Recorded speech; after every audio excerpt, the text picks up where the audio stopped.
Hello everyone. तो इस video में अपन चर्चा करेंगे application of total internal reflection या behaviour related to total internal reflection उसके बारे में।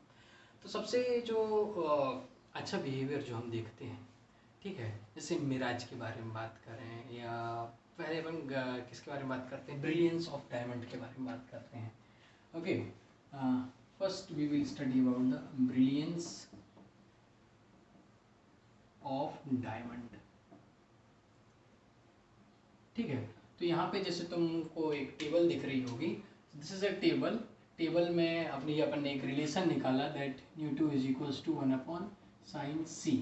तो अगर अपने पास क्या कहते हैं रिफ्रैक्टिव इंडेक्स पता है तो उनका अपन क्रिटिकल एंगल भी निकाल सकते हैं। तो जैसे वाटर का रिफ्रैक्टिव इंडेक्स आता है 1.33, तो उसके लिए ये आता है तुम्हारा क्रिटिकल एंगल 48.75 डिग्री। ग्लास के लिए निकाला 1.5, अगर उसका रिफ्रैक्टिव इंडेक्स होता तो 41.14 degree something. And this is a diamond. Diamond के लिए देखोगे तो जो उसका रिफ्रैक्टिव इंडेक्स सबसे ज़्यादा होता है 2.42। तो रिफ्रैक्टिव इंडेक्स सबसे ज़्यादा होता है तो उसका जो क्या कहते हैं देखोगे कि जो एंगल ऑफ क्रिटिकल एंगल है वो क्या आ रहा है, सबसे कम आ रहा है। जितना तुम्हारा because it is inversely proportional, if you will increase the refractive index so the critical angle will reduce. तो अब अपन देखते हैं कि डायमंड का रिफ्रैक्टिव इंडेक्स ज़्यादा है और भी सारे रीज़न है, उसकी जो ज्योमेट्री होती है why does it shine most, वो उसका जो साइनिंग होती है उसमें सबसे ज़्यादा क्यों होती है। तो जैसे अगर अपन एक एंगल ले एक डेंसर मीडियम ले लेते हैं, this is suppose denser medium and this is ऊपर साइड जो है तुम्हारा कैसा है, rare medium, and this is a normal. अब इसमें अपन क्या करते हैं कि यहाँ से दिस इज नॉर्मल, तो यहाँ से 0 से लेके 90 तक ऐसी अपन ने क्या की लाइन ड्रॉ की।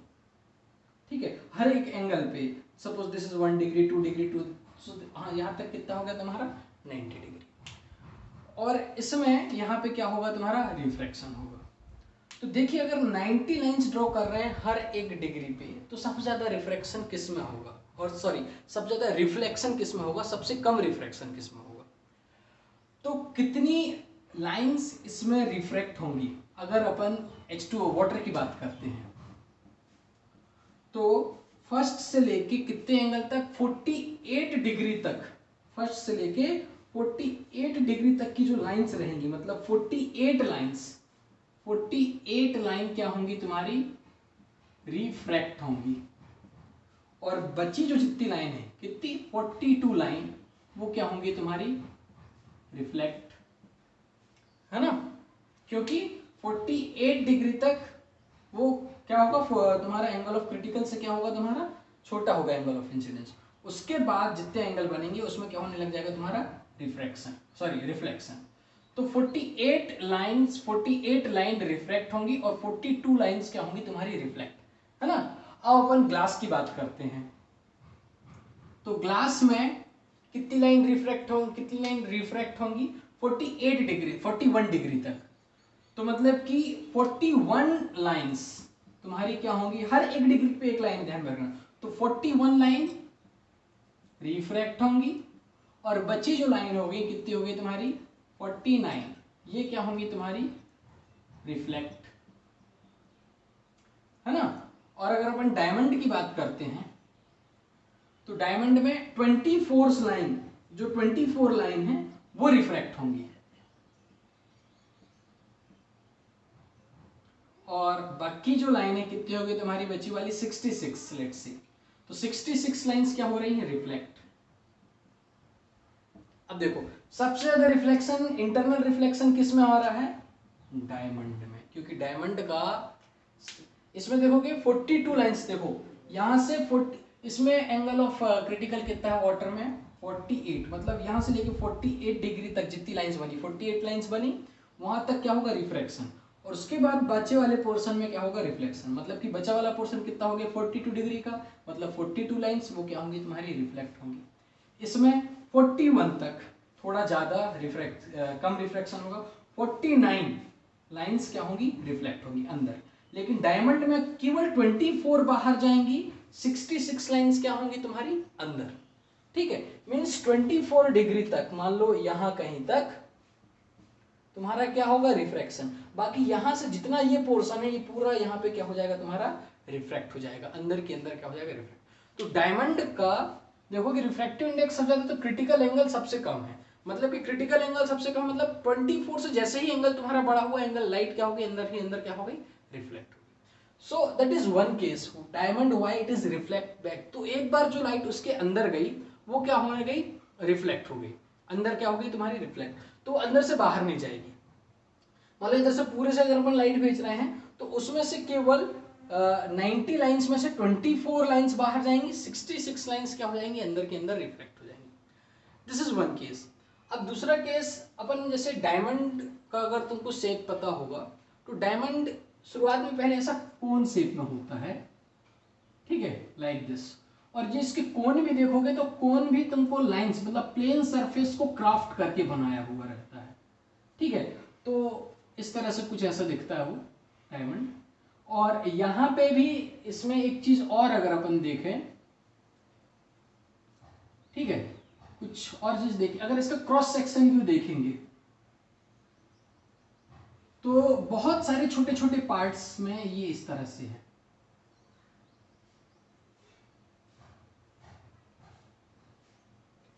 इसका मतलब अगर क्रॉस सेक्शन व्यू देखते हैं अगर अपन तो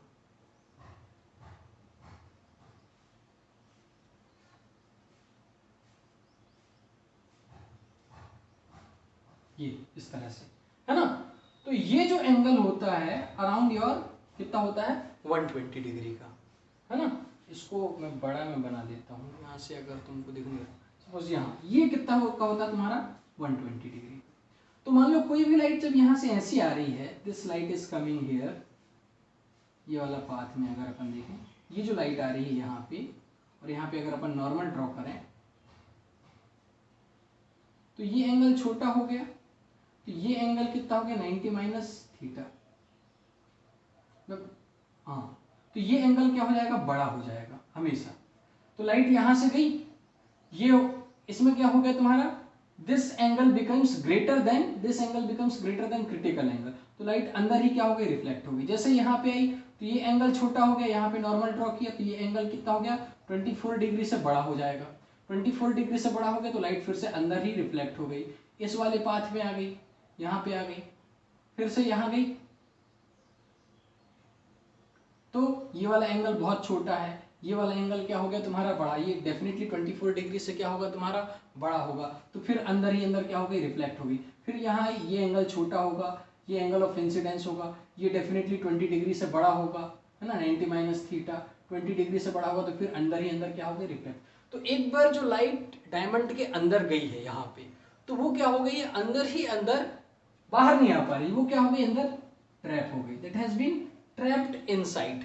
क्यों, क्योंकि अगर इसका अपन क्रॉस सेक्शन व्यू देखते हैं तो उसके लिए, तो यहाँ पे जो एंगल बन रहा है, ये जो दो फेस इस तरह से इसमें रहते हैं, ठीक है, अलग अलग ऐसे जुड़े हुए रहते हैं, ऐसे कोन शेप में जो बनता है, प्लेन प्लेन जो सरफेस उसमें क्राफ्ट कर करके बनाते हैं। तो एक कि इसमें तुम्हारा क्रिटिकल एंगल सबसे छोटा होता है, और फिर उसके बाद उसकी ज्योमेट्री कुछ इस तरह से बनाते हैं कि जितने बार लाइट तुम्हारी रिफ्लेक्ट होगी वो मोस्ट ऑफ द केसेस में उस वो जो एंगल सरफेस के साथ बनाएगी, है ना, नॉर्मल सरफेस पे जो नॉर्मल के साथ बनाएगी, that will be greater than the critical angle.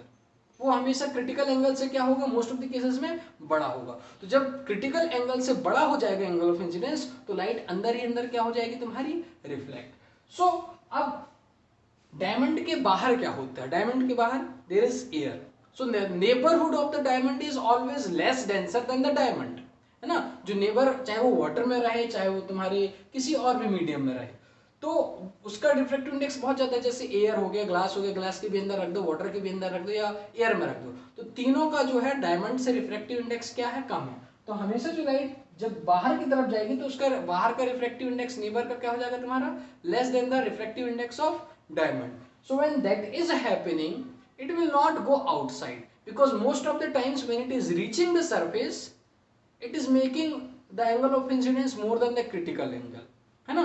जब उसका angle of more than critical angle होगा, मतलब वो इंटरनली क्या होगी तुम्हारी, रिफ्लेक्ट होते रहेगी, और जब रिफ्लेक्ट होते रहेगी होते रहेगी होते रहेगी, तो वो अंदर क्या हो गई, ट्रैप, लाइट बाहर आ ही नहीं पा रही है।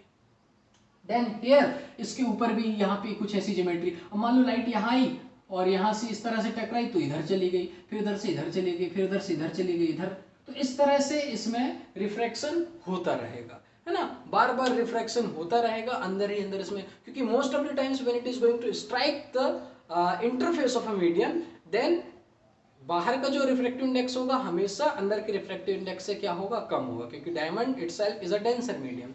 So what is going to happen? It will refract back because most of the time it will make its angle of incidence more than the critical angle. So this is the brilliance of diamond. इसको इस तरह से craft किया जाता है diamond को कि उसमें लाइट क्या हो जाती है, ट्रैप हो जाती है.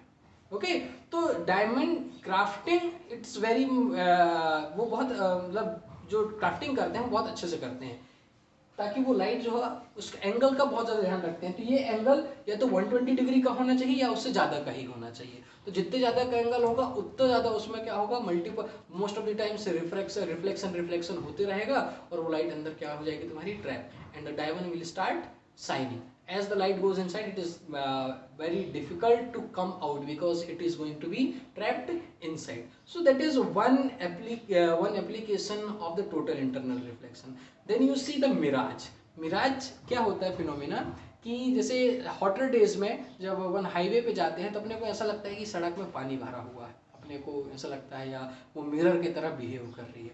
तो ऐसा होता क्यों है, जैसे अगर अपन देखें, so that is one application, the brilliance of diamond. I hope you must have got it. Okay so the second application which we are going to see is mirage. Mirage में होता क्या है,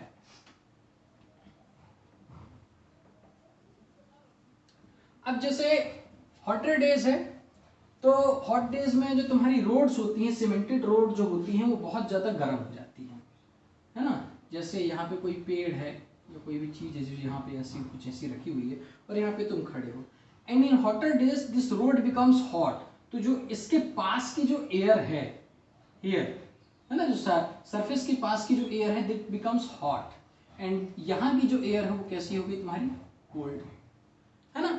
तो इसका जो रिफ्रैक्टिव इंडेक्स है, hot air का refractive index cold air के रिफ्रैक्टिव इंडेक्स से क्या होता है, कम होता है ना. रेगिस्तान में भी ये चीज़ें देखने को मिलती है क्योंकि रेत तो बहुत ज़्यादा गर्म होती है, तो उसके पास में बहुत ज़्यादा जो एयर होती है वो बहुत ही ज़्यादा गर्म हो जाती है, तो उसका रिफ्रैक्टिव इंडेक्स हॉट एयर का कम होता है. तो जब लाइट यहाँ से, एक तो तुमको सीधी कैसे दिख रहा है, एक तो ये सीधे तुम्हारे आँख में आएगी तो एक इमेज बनाएगी, ठीक है. अब दूसरी जो लाइट रे यहाँ जा रही है ना, यहाँ पे, तो ये जो एंगल बनता है दिस एंगल, अब यहाँ पे हॉट एयर है देखो, तो ये कोल्ड एयर और हॉट एयर के बीच में इसका रिफ्रैक्टिव इंडेक्स कम हो गया, इसका रिफ्रैक्टिव इंडेक्स ज्यादा हो गया, मतलब कि ये डेंसर से किस में जा रही है, रेयरर मीडियम. यहाँ पे मान लो इसके बाद हॉट एयर है, ये हॉट एयर का बैंड है, तो ये किस में जा रही है, रेयरर मीडियम, क्योंकि रेयरर मीडियम का रिफ्रैक्टिव इंडेक्स कम होता है. और मान लो ये एंगल ऑफ इंसिडेंस क्या हो जाएगा तुम्हारा, ग्रेटर देन क्रिटिकल एंगल. और ये हमेशा दूर की वस्तुओं के लिए होता है, पास में तुमको मिराज नहीं दिखेगा, बहुत ज्यादा दूर.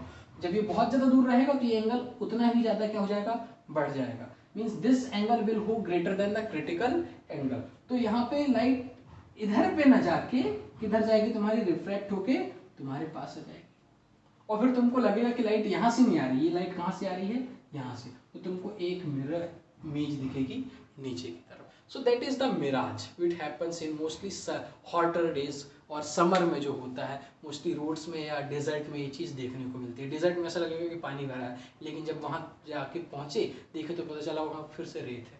So why? Because of this total internal reflection that happens there, that is the main reason that mirage you experience. Okay, now here one minute. Now what we see, the next is third, optical fibres या optical glass.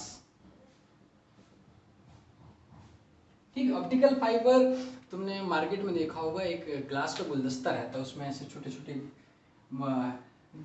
जब जो glass रहती है उसको बहुत पतला करते जाएं, पतली मतलब बाल की तरह, अपने हेयर से भी पतली कर दे तो एक वायर की तरह बिहेव करती है है ना।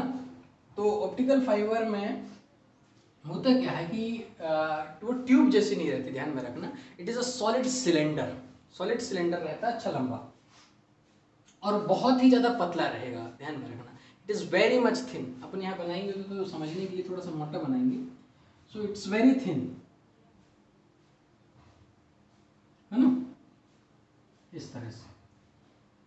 और जब इसको बनाते हैं ऑप्टिकल फाइबर को, तो अपन ध्यान में रखते हैं कि this is a solid cylinder and it has a certain refractive index, है ना। मान लो इसके पास एक रिफ्रैक्टिव, इसके ऊपर एक कोटिंग करते हैं दूसरे मीडियम की, एक और मीडियम की, इसके ऊपर क्या कर देते हैं, कोटिंग कर देते हैं, जिसका रिफ्रैक्टिव इंडेक्स, ये जो बाहर कोटिंग किए हैं, इसका जो रिफ्रैक्टिव इंडेक्स होगा ये होगा लोअर रिफ्रैक्टिव इंडेक्स होगा, और इसके पास जो रिफ्रैक्टिव इंडेक्स होगा it will have the higher refractive index. मतलब कि जो अंदर वाला पाइप रहेगा, अंदर वाला पाइप नहीं कहना चाहिए, पर अंदर वाला सिलेंडर, बहुत ही पतला सिलेंडर, ये रहेगा डेंस, और बाहर वाला रहेगा क्या, तुम्हारा लाइट। तो इसमें एक बार जब लाइट, ये बहुत ही ज्यादा पतला होता है, जो एक बार जब इसमें लाइट एंटर करती है इस तरह से, तो एक बार एंटर कर ली, तो यहाँ पे जब ये इस बाउंड्री पे जाएगी, तो ये बाहर ये वाला जो सरफेस है ये क्या है तुम्हारी, इट इज रेयरर, अंदर का सिलेंडर कैसा है, डेंस है। तो यहाँ पे जब अपन एंगल मेजर करते हैं, क्योंकि ये बहुत पतली होती है, तो लाइट हमेशा लगभग स्ट्रेट ही जाती है ना, पैरेलल कहना चाहिए, हल्की सी इंक्लाइंड। तो ये एंगल बहुत छोटा हो जाता है, तो ये एंगल तुम्हारा, मान लो ये थीटा है, तो 90 माइनस थीटा क्या हो जाएगा, बड़ा हो जाएगा। और ग्लास के लिए रिफ्रैक्टिव इंडेक्स कितना होता है तुम्हारा, 41 डिग्री। तो ये एंगल जो होता है 41 डिग्री से बड़ा होता है, ठीक है, 41 डिग्री से बड़ा होता है। तो इसमें जो लाइट क्या हो जाएगी तुम्हारी, इंटरनली रिफ्लेक्ट हो जाएगी इस तरह से। और फिर यहाँ पे भी ये एंगल बहुत छोटा होगा, ये एंगल बड़ा हो जाएगा, फिर से ये क्या हो जाएगी तुम्हारी, रिफ्लेक्ट हो जाएगी। So this is your optical fibre. तो एक तरफ से अगर अपन लाइट भेजते हैं तो दूसरी तरफ से लाइट भी निकल के आती है। तो ये ऑप्टिकल फाइबर का कुछ सालों पहले ऑप्टिकल फाइबर के गुलदस्ते चलते थे। उसमें होता क्या था कि ऐसा एक टॉर्च लगा दी अपन ने, और यहाँ पे एक बल्ब लगा दी, और यहाँ पे बहुत सारे हेयर टाइप बहुत पतले पतले ऑप्टिकल फाइबर ऐसे लगे रहते थे, ठीक है। तो यहाँ पे उसमें क्या दिखती थी, लाइट जलती हुई दिखती थी, है ना। यहाँ पे इनके एकदम टो पे लाइट दिखती थी, क्यों, क्योंकि एक बार लाइट यहाँ से एंटर कर ली और दूसरी तरफ से क्या हो गई, उसकी निकल के आ गई। तो दिस, अब इसमें क्या होता है, ऑप्टिकल फाइबर बहुत लंबे लंबे होते हैं, और this is a very thin. तो अगर अपन इसको इस तरह से ऐसे इसमें बेंड भी करते हैं, like this is the optical fibre, तो इसमें ये इस तरह से रिफ्लेक्शन होता रहेगा अंदर ही अंदर। अब इसमें क्वेश्चन अराइज होता है कि बेंडिंग के कारण एंगल ऑफ इंसिडेंस तुम्हारा क्या हो सकता है, कम हो सकता है, लेकिन होता नहीं है, क्योंकि ये बहुत ज्यादा पतली रहती है, और तुम कितना भी इसको बेंड कर दो तो वो बेंडिंग इफेक्ट इस एंगल ऑफ इंसिडेंस को कोई भी ज्यादा फर्क नहीं आने देता, ठीक है, उसमें ज्यादा फर्क तुम्हारा आता नहीं है। So bending does not cause any disturbance. जब लाइट एक दूसरे इसमें क्या करती है, ट्रेवल करती है, एक छोर से दूसरे छोर तक जाती है, तो उसमें कोई भी इसमें डिस्टरबेंस नहीं आता बेंडिंग में। तो अपन क्या करते हैं, इसको इस तरह से बेंड भी कर सकते हैं। यहाँ से ऐसी लाइट भेजी, जैसी ऑप्टिकल फाइबर है, तो यहाँ से लाइट भेजी, और यहाँ से लाइट तुम क्या कर सकते हो, वापस ला सकते हो। और लाइट क्या है, इलेक्ट्रोमैग्नेटिक वेव्स है ना। सो दिस पहले आजकल ये ऑप्टिकल फाइबर ये यूज हो रहे हैं कम्युनिकेशन सिस्टम के लिए। पहले जो कम्युनिकेशन सिस्टम के लिए यूज किया जाता था कि कॉपर वायर का यूज करते थे, है ना। तो कॉपर वायर में जो अपन जो सिग्नल भेजते थे that was your radio signals, उसकी फ्रिक्वेंसी बहुत कम होती है। और इसमें जो फ्रिक्वेंसी, क्योंकि ये इलेक्ट्रोमैग्नेटिक वेव है, electromagnetic wave sorry that is a visible region में आती है, तो रेडियो वेव से विजुअल रीजन की फ्रिक्वेंसी बहुत ज़्यादा होती है। तो उसमें एक जैसे टेलीफोन जा रहा है, तो इसमें 1000 टेलीफोन अपन 1000 चैनल के कर सकते हैं, कनेक्ट कर सकते हैं एक ही ऑप्टिकल फाइबर से। तो इसका एक और नाम होता है, इसको कहते हैं अपन ब्रॉडबैंड, है ना। अभी तुमने सुना होगा गीगा फाइबर, है ना, जियो गीगा फाइबर, या बहुत सारे ऑप्टिकल फाइबर। बोर्ड हाईवे के किनारे या रोड के किनारे ऐसे लिखे रहते हैं, वोडाफोन OFC, आइडिया OFC, है ना, लाइक दिस OFC। तो वो क्या है, ऑप्टिकल फाइबर केबल। क्या होता था कि शुरुआत में जब ये बनने लगा, ये केबल ही है ना, तो ये केबल है। तो कॉपर, पहले कॉपर के केबल यूज करते थे, कॉपर केबल को जमीन के नीचे गड़ाया जाता था, तो चोर उनका कहीं अगर उनका स्टोरेज रखा तो चोरी बहुत हुआ करती थी, क्योंकि उसमें एंड में क्या निकलना है, कॉपर निकलना है, जो कॉपर अपन बहुत सारी चीज़ों के लिए यूजफुल भी होता था। लेकिन इसमें ऑप्टिकल फाइबर में क्या है, अंदर ग्लास है, ले देखिए ग्लास है, और ग्लास पहले इसकी भी चोरी होती थी, ऑप्टिकल फाइबर भी लोग चुरा लेके जाते थे, लेकिन फिर बाद में चोरों को समझ में आया कि इसमें तो कुछ है ही नहीं, ग्लास का क्या यूज़ करेंगे अपन, ठीक है। सो शुरुआत में ऑप्टिकल फाइबर की भी बहुत ज़्यादा चोरी होती थी, लेकिन बाद में फिर उनको समझ में आया कि इसको चुरा के इसका करेंगे क्या, ये तो मार्केट में भी कोई नहीं लेना है। सो इसकी चोरी हुई, क्या होगी, धीरे धीरे बंद हो गई। शुरुआत में पहले इसकी चोरी हुई थी, लेकिन अगर, तो पहली चीज़ ये कि ये तुम्हारे कॉपर केबल से ज़्यादा इफेक्टिव है। क्यों ज़्यादा इफेक्टिव? कि कॉपर केबल में तुम रेडियो सिग्नल भेज रहे हो, उसमें इलेक्ट्रॉन ट्रेवल कर रहे हैं, और इलेक्ट्रॉन ज़्यादा स्पीड से ट्रेवल नहीं कर सकते, लेकिन इसमें क्या ट्रेवल कर रही है, तुम्हारी लाइट ट्रेवल कर रही है। Okay, what is travelling here, light is travelling, and what is the speed of light, equals to 3 × 10⁸ metre per second, far more greater. तो इसकी स्पीड भी ज़्यादा है, और कॉपर में जो सिग्नल भेजते हैं उसकी स्पीड क्या है, कम है, इसमें इसकी स्पीड क्या रहेगी, ज़्यादा रहेगी। अब एक चीज़ और, कि जब अपन इसमें से भेजते हैं तो ऑप्टिकल फाइबर्स जो होते हैं मोस्टली इनको, मतलब जैसे भी सुना होगा जियो गीगा फाइबर के बारे में तुमने, इसमें स्पीड प्लस बहुत सारे चैनल एक साथ अपन क्या कर सकते हैं, कनेक्ट कर सकते हैं। This is what happens in this giga fibre, इसको बोलते हैं ऑप्टिकल फाइबर। तो इसमें अपन जो सिग्नल सेंड कर रहे हैं, इसका मेजर यूज होता है तुम्हारा, जो it is used in communication system. अभी शायद 1-2 साल पहले मोदी जी ने अनाउंस किया था कि अपने ऑनरेबल प्राइम मिनिस्टर ने, कि हर एक गांव को हम ब्रॉडबैंड से कनेक्ट करेंगे। ब्रॉडबैंड से कनेक्ट करने मतलब कि ब्रॉडबैंड मतलब optical fibre he, it is a revolution, है ना। तो ये इसका प्रिंसिपल भी क्या है, ये किस प्रिंसिपल पे काम कर रहे हैं तुम्हारे, that is also working on your total internal reflection. What is the basic principle of optical fibre, total internal reflection, on this it works. Okay, so here when so it is used in the communication system, है ना। और ये इसका basic principle क्या है तुम्हारा, TIR। तो ये जो ऑप्टिकल फाइबर के जो सिलेंडर रहेंगे, both will be your transparent denser medium रहेंगे, लेकिन लाइट यहाँ से ट्रेवल करेगी, और ये जो बाहर की जो कोटिंग रहेगी इसकी कैसी रहेगी तुम्हारी, रेयरर, उसका जो डेंसिटी, ऑप्टिकल डेंसिटी कम रहेगी, अंदर की ऑप्टिकल डेंसिटी क्या रहेगी, ज़्यादा रहेगी। So that is a third application. अब एक और एप्लीकेशन देखते हैं अपन, that we will see in a prism. So prism में किस तरह से तुम्हारा क्या कहते हैं, टोटल इंटरनल रिफ्लेक्शन होता है ना। तो प्रिज्म में मोस्टली जो अपन टोटल इंटरनल रिफ्लेक्शन देखते हैं, वो एक स्पेशल टाइप के प्रिज्म देखते हैं, that prism is your right angle prism. वो जो प्रिज्म किस तरह का होगा तुम्हारा, राइट एंगल प्रिज्म होगा। Okay, so fourth you can write TIR in prism, and that most of the time that prism will be of your 90 degree। हाँ, तो एक 90 डिग्री का प्रिज्म अगर अपन ले लें, कि 90 डिग्री का है, और इसमें ये एंगल हो जाएगा तुम्हारा 45 डिग्री का, ये हो जाएगा तुम्हारा 45 डिग्री का, ये कितने का होगा तुम्हारा 90 डिग्री का, है ना। तो इसमें किस तरह का इंटरनल रिफ्लेक्शन होगा, क्योंकि अपने को पता है कि ग्लास में कितना होता है क्रिटिकल एंगल, 41 डिग्री। तो 41 डिग्री से अगर से ज़्यादा का अगर तुम्हारा एंगल ऑफ इंसिडेंस बन रहा है, मतलब कि वो कितने का हो गया तुम्हारा, वो उसमें क्या होगा तुम्हारा इंटरनल रिफ्लेक्शन होगा। तो मान लो यहाँ पे एक लाइट आई, ये 45 डिग्री है, ये इंसिडेंट पे है, तो इस पॉइंट ऑफ इंसिडेंस पे अपन क्या करेंगे, नॉर्मल ड्रॉ करेंगे। This we will draw normal, this is 45, this is 90 degree, है ना। तो ये भी कितने का हो जाएगा तुम्हारा, 45 का हो जाएगा, और ये भी कितने का हो जाएगा तुम्हारा, 45 का हो जाएगा। तो जब ये 45 के हो गए, मतलब कि ये जो एंगल हो गया किससे बड़ा हो गया तुम्हारा, क्रिटिकल एंगल से बड़ा हो गया, और जब क्रिटिकल एंगल से बड़ा हो गया तो इसमें क्या हो जाएगा, रिफ्लेक्शन। तो 45 डिग्री का यहाँ पे बना दो, तो ये हो गया तुम्हारा, जैसे लाइन ए थी, ये रिफ्लेक्ट होके आ गई और ये वापस आ गई, दिस इज A', है ना। क्यों, ये अपन ने नॉर्मल ड्रॉ किया, तो ये 90 डिग्री का है, तो ये भी पूरा 90 डिग्री का, तो ये कितने का हो गया तुम्हारा 45 डिग्री का, है ना।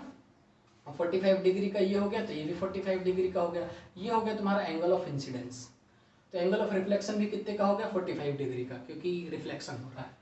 तो यहाँ पे आया, यहाँ पे भी नॉर्मल ड्रॉ किया अपन ने, तो ये भी 45 डिग्री, ये भी 45 डिग्री। अब यहाँ दूसरी एक ले लें, बी लाइट रे ले लें, तो ये गई यहाँ पे, ये इस तरह से गई, ये आ गया तुम्हारा बी। तो ये ए बी मान लो ऑब्जेक्ट ऐसा था, इधर पे कैसा मिला उल्टा, इस तरह का था, इधर पे कैसा मिला।